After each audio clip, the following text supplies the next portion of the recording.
Hey ho, hier ist Fan 01 mit einer neuen Fans Talk and News. Dann lasst uns mal durchstarten mit den ersten Updates zu der Story Hallo Leute, Gericht der Liebe. Momentan arbeite ich an Part 10, allerdings bin ich noch nicht ganz so weit. Ich stehe noch ein bisschen am Anfang. Aber ich habe schon an Part diese Woche gearbeitet. Allerdings diese Woche war ich nicht so kreativ und deswegen ging der Part nicht so gut voran, wie ich es eigentlich gehofft habe. Möglicherweise schaffe ich es nächste Woche vielleicht ein bisschen weiterzukommen. Vielleicht schaffe ich ihn auch nächste Woche, aber es könnte, wenn Ende nächster Woche sein. Aber eher tippe ich, dass es nächste Woche wird. Kommen wir zu den Updates von Naruino zwischen Verrat und Liebe.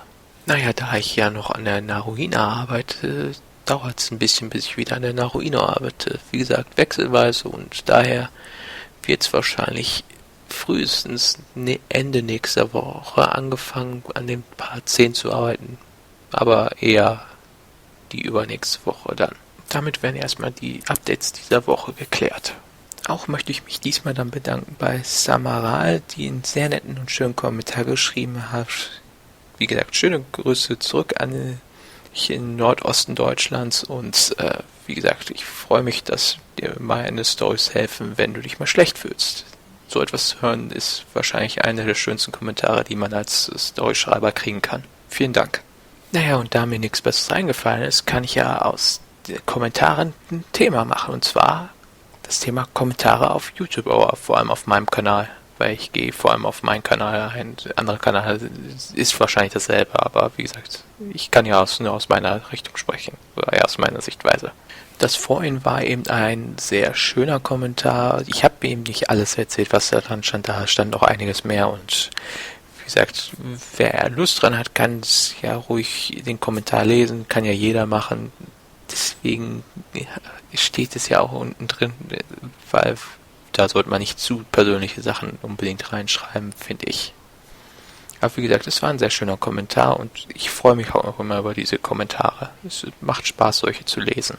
Und überwiegend kriege ich auch nur solche Kommentare, oder eher gesagt, positive Kommentare kriege ich eigentlich überwiegend. Wie gesagt, die negativen sind eigentlich sogar nicht mehr. Ich kriege eigentlich gar keine negativen Kommentare mehr so geschickt.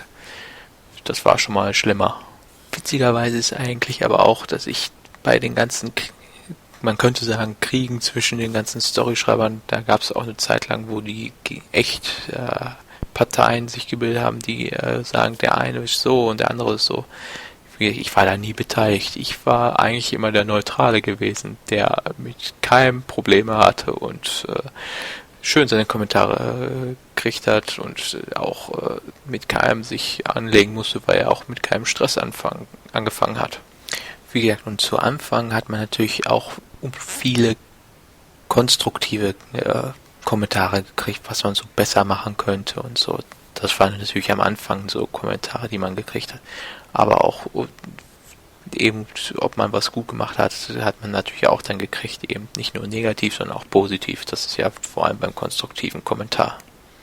Wie gesagt, heutzutage kriege ich so etwas nicht mehr geschickt. Da bittet man eher mich, ob ich nicht so einen Kommentar mal machen kann. Wobei das ist auch schon länger her, dass ich darum gebeten worden bin.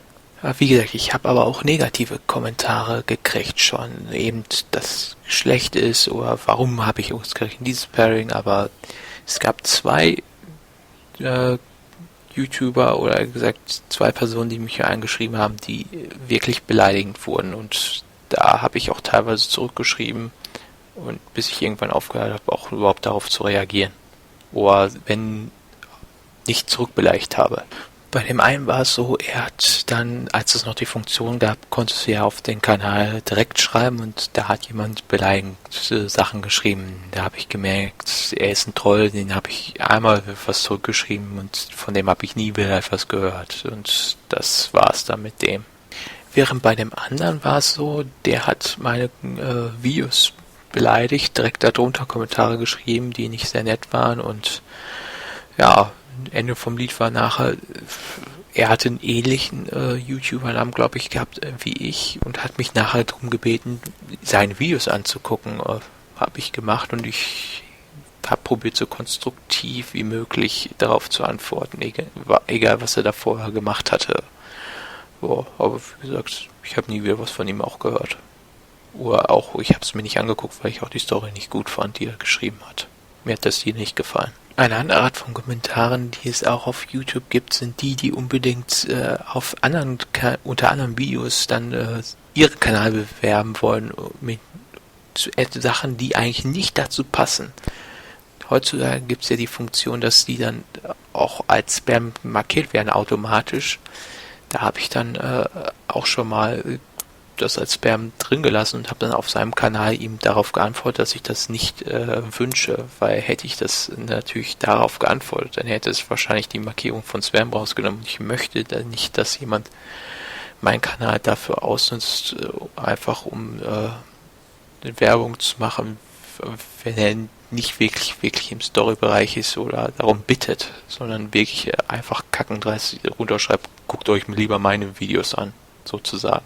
Ja, und dann gibt's natürlich auch, dass ich selber ja mir Videos angucke und wie gesagt, ich gebe nicht immer einen Kommentar oder selten einen Kommentar, weil es fällt mir schwer, irgendetwas zu schreiben, was nicht so ist wie ja, klasse Part oder so. Und ich finde das zwar schön, wenn man das schreibt, aber wie gesagt, ich finde das als eigener Story-Schreiber selber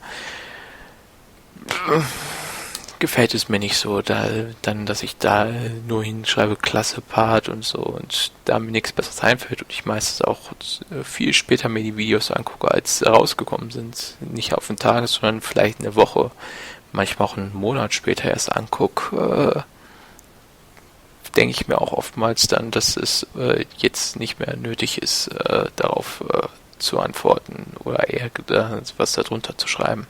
Vor allem ist es so, wenn ich unten schon Kommentare lese, die genau das aussagen, wo ich sage, ja, das ist das, was ich gesagt hätte. Da denke ich mir oftmals, warum soll ich dann denselben Kommentar nochmal schreiben, wenn jemand anders das schon ausgedrückt hat? Und eben dann bei meinen Videos ist eben die Kommentare, dass ich da nicht immer oder es kommt darauf an, was für Kommentare da drunter stehen, je nachdem, wie sie gestellt sind und was da drin steht, antworte ich zwar auch drauf, aber nicht eben auf alles und auf jeden und so antworte ich. Es kommt immer auf die Fragen und so an, was da gestellt wird oder was da geschrieben wird, dass ich darauf auch wirklich antworte. Und es kommt auch darauf an, wann ich das nächste Mal wieder reingucke bei mir auf dem Kanal, weil ich gucke da nicht täglich drauf auf meinen Kanal. Es kann dann schon sein, dass ich vielleicht, jetzt ist es eben durch das Abladen von meiner Fanstalking News, dass ich einmal in der Woche auf alle Fälle auf den Kanal drauf bin und dann meistens kurz bevor ich das Video hochlade, mich anmelde und dann erst die ganzen Kommentare und so sehe.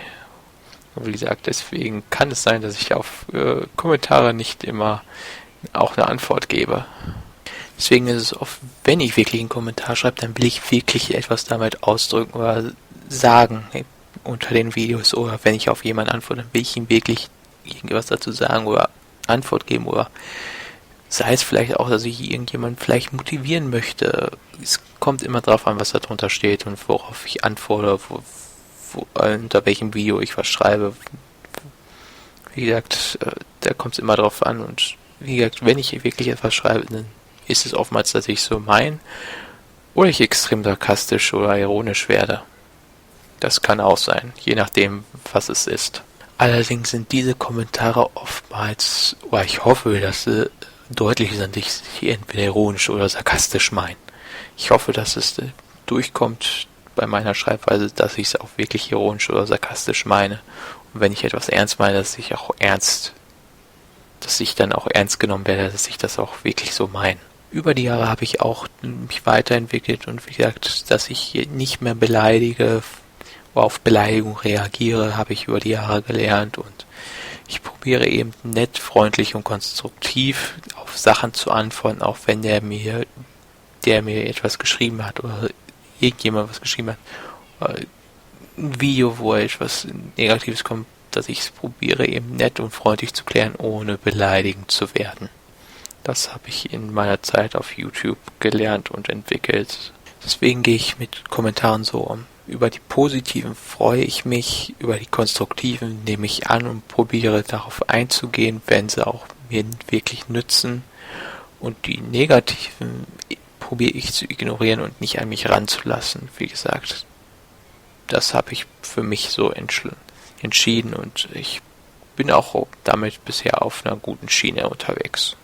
Damit würde ich sagen, habe ich auch genug über Kommentare gesprochen und meinen Umgang mit Kommentaren und wie ich auf Kommentare reagiere. Dann sage ich Cheerio, bis demnächst, eure Nachsagefan 01 beendet diese Fanstalking News. Also bis nächste Woche.